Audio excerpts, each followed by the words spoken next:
Welcome to Spotlight TV. I'm your host, Emily Zubi, and today we have a good friend of mine, Wayne Baxter, who is the Senior Executive Manager at One Capital. And I know Wayne, and not only is he a great storyteller, but he's dynamic. He's a great business leader. We're going to talk a little bit of money, and so much more, and a podcast that he has that I will be a guest at. So I'm excited about that. The roles will be reversed. So with that, I introduce you to Wayne. Welcome, Wayne. Emily, thank you for very much for having me. I'm really looking forward to our conversation today. Well, thank you for mentioning the podcast. I really appreciate it. Well, this is all about you. Spotlight is about you, your story. So take it away. Well, let's start with the fact that I'm a Canadian from Canada, originally born in Toronto, Ontario, which is obviously the heart, the straw that stirs the drink, although the rest of Canada doesn't really like to hear that. I was adopted, and my family that adopted me moved me to Nova Scotia, to the Annapolis Valley of Nova Scotia, and that's where I was raised. And ultimately, as the story goes, I ended up living in the Canadian Rockies. Now, if you've never been to Banff, Alberta, if you ever want to go on I don't imagine you'd be too crazy about the winter. Are you a skier? Yes, well, I'm a ski bunny. Okay. I have the best après ski clothes. Okay. I look like I'm a great skier. Okay. Well, Banff, Alberta is famous. Well, there's Lake Louise, Sunshine Village, Mount Norquay. Banff, Alberta in the wintertime, if you're a skier, is Shangri-La.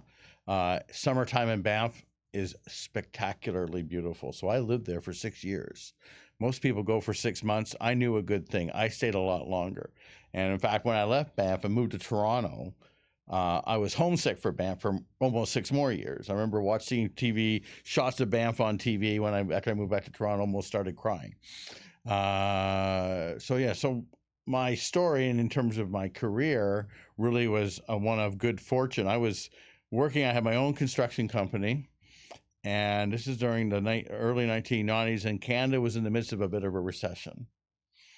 And so this one night, I'm out having pizza with a friend of mine at the most famous pizza brand in Canada is Pizza Pizza.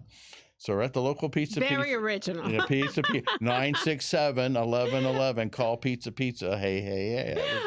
That was their thing. So, and my son to this day, still, every time we go back to Canada, that's the first place he goes to. Uh-huh. Believe it or not, it's a thing. So anyway, we're at Pizza, and my friend Janet says, I just got a job offer to work for this investment firm, to do marketing work for them. But I can't take the job because she was a City of Toronto worker, and she couldn't take the job because if she did, she'd lose her benefits. But she was on a long-term disability. She said, I think you'd be great. And I went, really? So she arranged for me to be interviewed by the president of this company. Now, it turns out I used to listen to him on the radio when I was working. He used to be on the radio once a month on Fridays. A gentleman named Chris Reynolds, who, by the way, has a place down here in South Florida now. I used to listen to him. He's a really interesting guy. So I got an interview with Chris. And he said, well, what I'm looking for is somebody to do corporate marketing for me. And what I want you to do is call corporations and arrange for me to meet with them to talk about putting on Lunch and Learn workshops. And I looked at him and I said, and you're going to pay me for that? He said, oh, yeah. I can't find anybody that can do it. I said, you'd be kidding. So my 30-year anniversary, Emily, believe it or not, today is October the 3rd. My 30-year anniversary is 3 days from now. Nice. When he hired me, October the 6th. Congratulations. Isn't that cool? So whoever knew I'd be with you 30 years later, but here we are. And shout out to Chris Reynolds. I love you, Chris. Not much more I can say. He helped me out a lot. Let's just put it that way. Those relationships, let me just say that because that is so rare. And I love to hear that. And I always tell, I did 7 industries in my career and rose to the top of each one of them. And what I love about hanging with you is, it brings back my Wall Street days. Yeah, that's And the right. thinking, and we get to talking, and I love it. But that idea of the relationship and Oh, being with a I I mean, cherish those 30 years, relationships. that's I mean, you don't hear that anymore. Well, remember I was saying about living in Banff? Well, I made a whole slew of friends in Banff. And I'll tell you, those friendships probably mean more to me today, 40 years later. I cherish those friendships. They're almost sacred now. Some of those friends, I keep in touch with them to this day. That's great. So Chris ended up hiring me. And lo and behold, I was good at what I did. We ended up getting a lot of large accounts, big brand name like Monsanto, like a large company would bring Chris in and he would do lunch and learn workshops. And my job was to arrange for these people that wanted to talk to him to come and see him. And I was exceptionally good at it. And I did that for the first 3 or 4 years. That's all I did. And then I got him a radio show because he was on the radio. That's where I heard about him. Got him a radio show, and that went well. And then this little company in the West, in Toronto, evolved into what you would call in the U.S. a national broker dealer. Became a large cross Canada company of financial advisors. So Chris ultimately had to give up his role. And long story short, we had an agreement that if he ever sold his practice, I would get the first opportunity to buy it. And that's what happened. So I ended up buying his practice. And, obviously I went through all the courses and training and all of that. And slowly but surely, I took over the practice. And obviously he was no longer on the radio, and the relationships I'd formed, talking about relationships, the relationships I formed with the people in the radio industry. One of my clients introduced me to her mother, who was a sales rep with the largest radio station in Canada. When she turned 65, they basically made her retire. And she moved to here's a story for you, you'll like this one. She moved to a local radio station as a sales rep. Now, the story about this radio station is interesting. You ever heard of a radio show or TV show called WKRP in Cincinnati? Yeah. Possibly? Okay, well, believe it or not, apparently, so the story goes, the writer for that, that wrote the original script for WKRP in Cincinnati, used the radio station in Oakville, Ontario as his narrative, as the muse for WKRP in Cincinnati, a seniors radio station for seniors, older music. And I ended up my client got a job there, and she said to me one day, I got this job at this radio station in Oakville. I think, it's going to be really good. It's all 50 plus listeners. And I jokingly said to her, well, Joanne, you'll have to get me a show. I said it kind of tongue in cheek, right? 2 weeks later in my office, and the receptionist calls through and she says, I got a Joanne on the phone here. I said, I'll put her through. Hey, Joanne, how you doing? Wayne, you start in 2 weeks. Start what? Your radio show. I got you a radio show. You're going to be on Saturday mornings from 7 to 8 a.m. It's going to be wonderful. Love it. And I'm like, really? So I take a friend of mine because I'm like, I can't do a radio show by myself. So I took a colleague of mine. We went out and met with all the management of this radio station, including my friend Joanne, my client. And they're telling me, she's telling everybody about how great we're going to be. And I looked at all these guys who have been in the radio industry in Toronto for 20, 30 years. I recognize some of the names. And I looked at them, I said, so who's going to host this radio show? And the guy looked at me and he went, you are. And I'm like, perfect. So there we are. We started the radio show. It was called Right on the Money. And at first, a little while, my friend. Did you ring the bell? Like, what's his name? Oh, we got in trouble one time, though, because remember, the radio station is meant for, they played big band music, and it was, they had an older demographic. This is back in 2003, 2004. So we were in there early in the morning, and there was a young guy behind the board running the board for and everything, and they had to put music on. So they had like infomercials, and then there was a break, and then there was the news, and then they would play music, and then it would lead into Right on the Money. So the young guy was trying to find a song to play. So, being a good Canadian boy that I was, I said, well, how about American Woman by Guess Who? Because it was on the playlist. Oh, that's why I I love got a you. phone call on Monday morning from the station. Oh, I got a bit of a lecture about how inappropriate that was. I thought it was perfect, but they didn't see the humor in it. I'm a rock and roll Yeah, girl. I get it. Hey, I I love could, it. me too. I thought it was ideal, but they didn't see it that way. So I ended up doing that show ultimately for about 8 years, believe it or not, Emily, and right on the money on AM 740 in Toronto. Was started on Saturdays, ultimately and went to Sunday. So I was on from 8 a.m. to 10 a.m. week after week, year after year, until finally, well, I ended up moving to LA.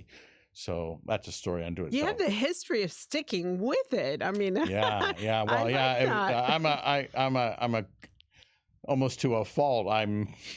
Will stick with something probably longer than I should. Right on the money. Right on the money on AM 740. And that's a great title for a show, for it. Yeah. Does it still exist? No, it was just, well, basically it was mine. I ended up giving up the show, and colleagues at the same company as mine took it over, but it never really went anywhere after that. But I had a lot of fun, met a lot of people. Got to become way more familiar with the radio industry, the good, the bad, and the ugly there, and made some friends there. Actually, my contact, I'll share his name if he ever sees this. Steve Shyman at AM 740 says to me, my cousin moved out to LA. I should introduce you to him. He lives somewheres near where you're moving to. Ultimately, we lived in Malibu. We moved from LA, from Toronto to Malibu, California. Rough life. Yeah, Wayne, rough life. Again, there's always a story behind everything. So anyway, so I tell Steve I'm moving to Malibu, and he says, well, I got a cousin of mine who's an accountant. He's out there somewhere, Santa Barbara, like somewhere. And I went, oh, well, you'll have to introduce us, right?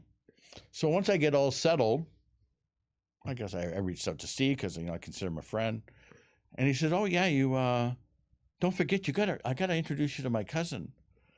So he sends me his cousin's address, and believe it or not, Emily, his cousin Mel, my accountant, was literally a block away from my office in Westlake Village. So Mel, I met him right away, and he became my accountant. He's been my accountant to this day. Nice. Another Canadian. But yeah, we lived in Malibu for about 5 years, and eventually we decided to move up to Westlake Village, which is I'm a hop, skip, and a jump from where our One Capital Management head office, which is also in Westlake Village. I gotta make a visit. I used to go out there when I did the studio business for MTV, and used to go quite a bit to the West Coast. Well, you ever come out? There's lots of places though. If you know a little bit about LA, I had the pleasure of my first couple tours to LA. We did our 10-year wedding anniversary out there. My wife and I brought the kids, and we did the whole, West Coast tour down from San Francisco, Big Sur. We stopped in Monterey and did the aquarium and all of that. And stayed at the Big Sur Lodge. Went to the Hearst Castle. That's quite a place. You've never been there, you got to check that one out. And then ended up staying right in Santa Monica, and took a road trip out to Malibu one day just to go to the beach, and thought that was really nice. And then, I'm being a Canadian, I spent a lot of my summers and my vacation times in Prince Edward Island, which is one of the most beautiful places in Canada to visit for the summertime. But after a while, you go to the same place over and over again. It's time to mix things up, and so I decided to reach out to a real estate agent in Malibu, and she found me a house to rent for the month. So the summer of 2010, I spent a month in Malibu, and I loved it so much. If 1 month is good, 2 months would be better. And I ended up the next summer, we stayed in Broad Beach, which is another famous neighborhood in Malibu, and we rented a house for 2 months. And I was on the beach with my wife, and I remember this. I can remember it like it was last week. There's this older gentleman, those big sunglasses, long hair, like almost like a mullet, like a hockey player, but old, gray hair. And he's trudging along the beach in front of us, jogging. I'd call it trudging, but whatever it was he was doing there. And I looked at my wife and I said, you know, I do not want to look like him when I end up moving here. In other words, I didn't want to be slightly on the verge of becoming decrepit. So, and I guess at some point I said to her, you know, if I could ever find somebody that could set me up, I would move here. Yeah. And lo and behold. And lo and behold, I'm socializing, you know, getting to know people in Malibu, and I run up. I made the mistake of putting on a Toronto Maple Leafs hockey hat, my favorite hockey team, and this guy came up and made a not so friendly comment about my favorite hockey team, and I looked over my shoulder and went, "Who said that?" Well, who said that was somebody who's also a very important person in my life, a gentleman by the name of Don McDonald, who is the founder and managing partner with One Capital Management, the firm I'm now with. I never heard this part of the story. Oh, I think this is great. Yeah. Oh, yeah. So, like we talked about, we're Canadians. Like he's from Winnipeg. I'm from Toronto. We talked about hockey. We weren't talking about work or business. Right. But I kept his card. You know, we come to Toronto, I'll take you to a hockey game. He said, yeah, if you come to LA, I'll take you to a Kings game. And that was kind of where we left it. Fast forward to October 20th, which happens to be my now late mother's birthday. I'm reading this article in the Wall Street Journal about how a couple senators, Mike Lee from Utah, I think he was Republican, and Chuck Schumer, a Democrat, had come up with this idea of a new visa program for immigrants that if they bought real estate in the U.S., they could get a visa. Now, that went nowhere, just to be clear, but I read the article. And if it wasn't for that article, you and I wouldn't be sitting here today. So I read this article, and the first thing I think about is my friend Don in L.A. Time to call him. Exactly.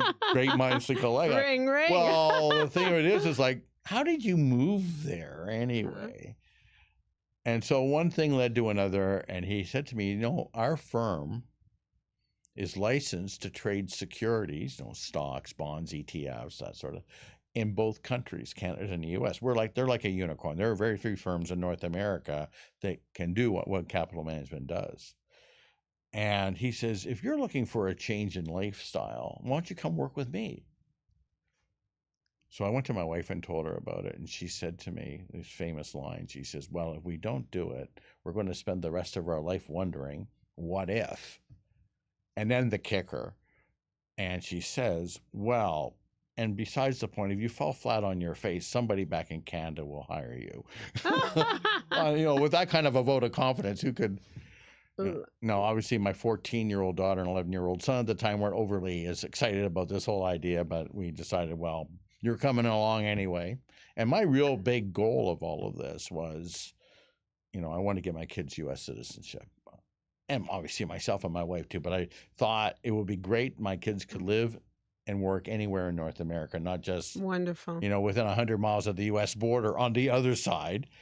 So that was kind of the big picture motivation. Like, what would compel me, aside from not having to shovel snow anymore, you know, yes, that's a confession I'll make right now, of course. But well, kids are the big motivator. My son, when he was in high school, he said, I want to go to Occidental and study out there. And we made a trip, and he saw I fell in love with the campus. He fell in love with the campus, and we stayed in Malibu for a couple of days, and him and I just wonderful, wonderful memories. You know, the mistake I made as a parent with visiting, you know, colleges and all that was buying too many T-shirts, because in the end, down in Venice Beach? Were you down in Venice Beach? There's every T-shirt shop in the world down there. I was buying Occidental mom T-shirts. But yes, we just bought way too many. You want to buy a T-shirt, go down to Venice Beach. You'll see, trust me, you'll go home with a bushel of them. So that's ultimately what happened. We continued our conversations, and I went to Chris Reynolds, the gentleman I talked about earlier, and broke the news to him that I was leaving the firm and moving to Malibu, and that's what we did. And the idea being is I would become a cross-border financial advisor, and that's what's happened. So I now have a practice, not entirely. I have some clients in Canada that are only Canadian regular folks, and I have some U.S. only clients, but a good portion of my clients are what we call cross-border clients, Emily. They're either residents of Canada or the U.S., and they have investment accounts in both countries, or investment accounts in the country from where outside of where they live.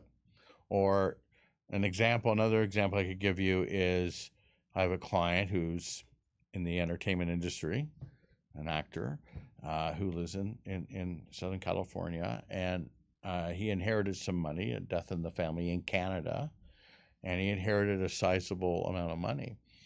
And the issue was is that the money was in Canada, and when you're a U.S. resident, you really can't open up a brokerage account to invest that money in Canada. You have to bring it to the U.S. And typically, if you go to a U.S. investment firm, don't need to name names, but we can just, the ABCDs Right. of that industry.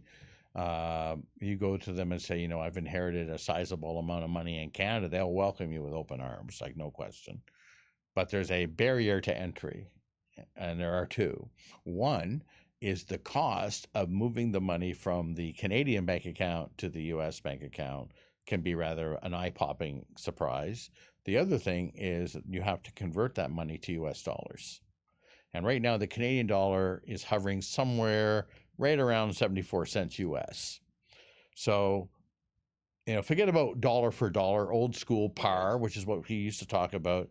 There's something called purchasing power parity, which is, what will $1 Canadian buy in US? And that's in the low 80s, 80 cent US. So $1 Canadian probably gets you around 83 cents US worth of goods.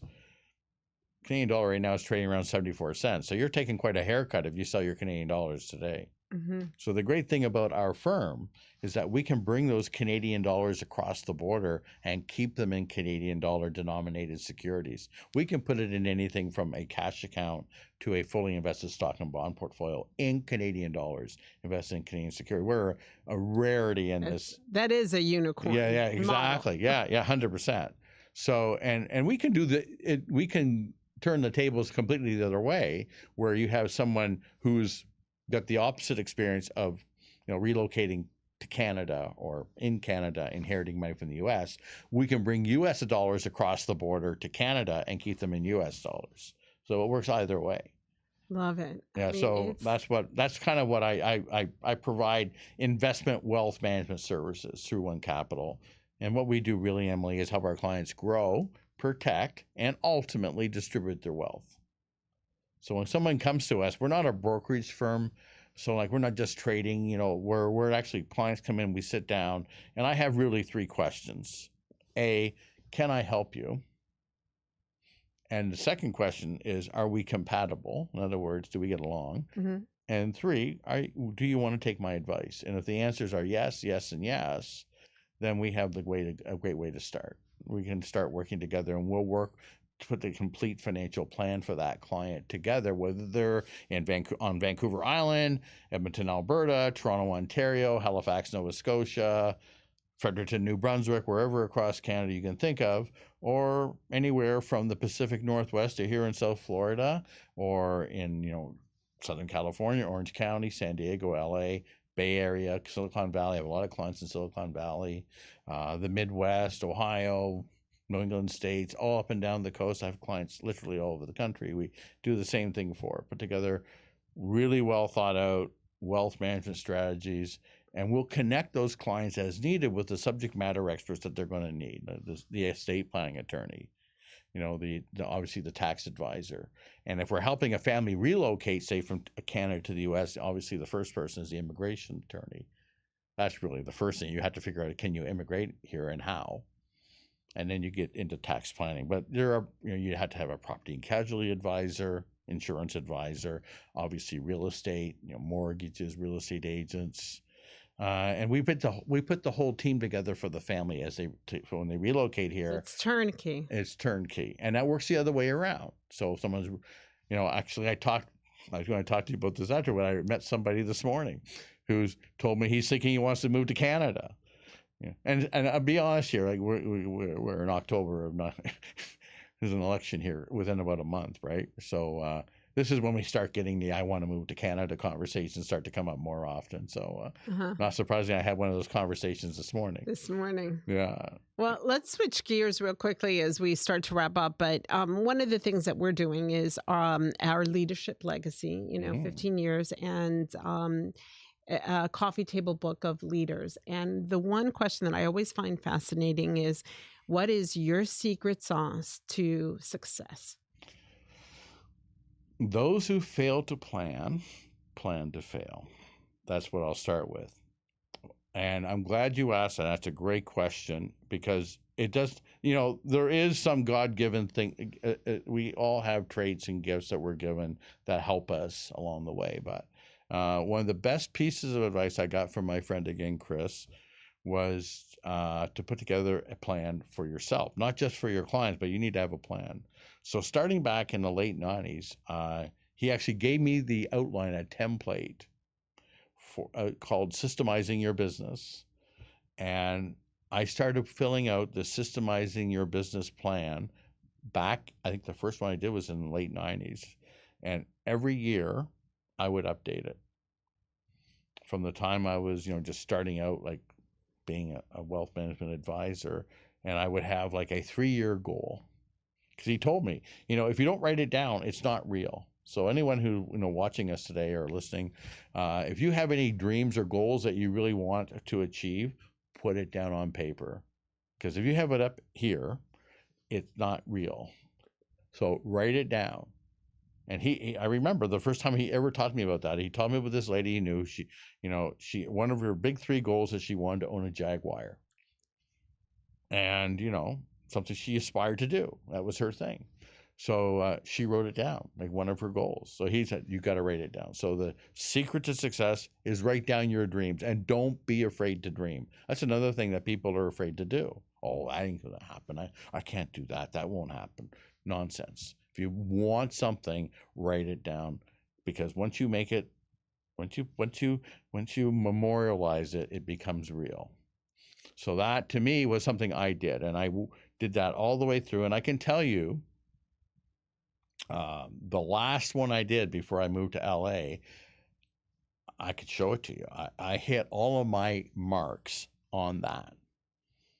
And then I moved here and I started over again. And I can tell you, basically, I've done it again. That's a great secret to success. I love it. Write down your goals. I will tell you right now, that's the most important. Don't be afraid to dream. Don't, the self-negative talk that people are victims of. Oh, that can't happen. I can't do this. That won't happen. No. Write it down. Love it. I can't wait to get on your podcast. Yes, I can't either. A minute left. I want, real quickly, your podcast. Where can anyone catch it? Give us the details. 3 Questions with Wayne Baxter. You can find it on Apple. You can find it on Spotify, SoundCloud. There are 72 episodes waiting to be, and a lot of them are cross-border related for, the Canadian moving to the U.S. Not all of them are. And we have just moved into our new studio, calling it Studio One, of course, with One Capital Management. And we've just started recording a new batch. We've just recorded the first 5 episodes. Some really great guests. One of them is from here. A little taste of you'll look for is we're talking about the 3 questions you should ask before purchasing a yacht. Well, FYI Yachts is our client and sponsor. There you go. So we're going to look at leaders. We have an event tonight on a private yacht. So private jets and yachts, that's my specialty. So well, we nailed that one. We've got several more lined up. So I encourage everybody to listen and like and follow the 3 Questions with Wayne Baxter podcast. Well, I look forward to being on and you're going to be there sooner than later here, and that's going to be great. So thank you so much. My pleasure. It is so wonderful having you. I learned a lot. I mean, there was a lot that I didn't know. We kind of talked a little bit about money there. Yeah, we talked about money. We talked about money. We talked about goals. We talked about all those things, and legacy, really. a legacy of relationships, which Hmm. is, I mean, I hope that, 10 years from now we sit down and we have this That's the conversation. We goal. both met all 100%. our goals. Thank you for joining us. We will see you next week on Spotlight TV. Have a wonderful week. And remember that 50 Shades of Pink is 36 days away. It's Breast Cancer Awareness Month. We are so proud to partner with our 305 Pink Pack. You saw Rosemary on the show. Check it out. Join us on social. And thank you to Community Newspapers.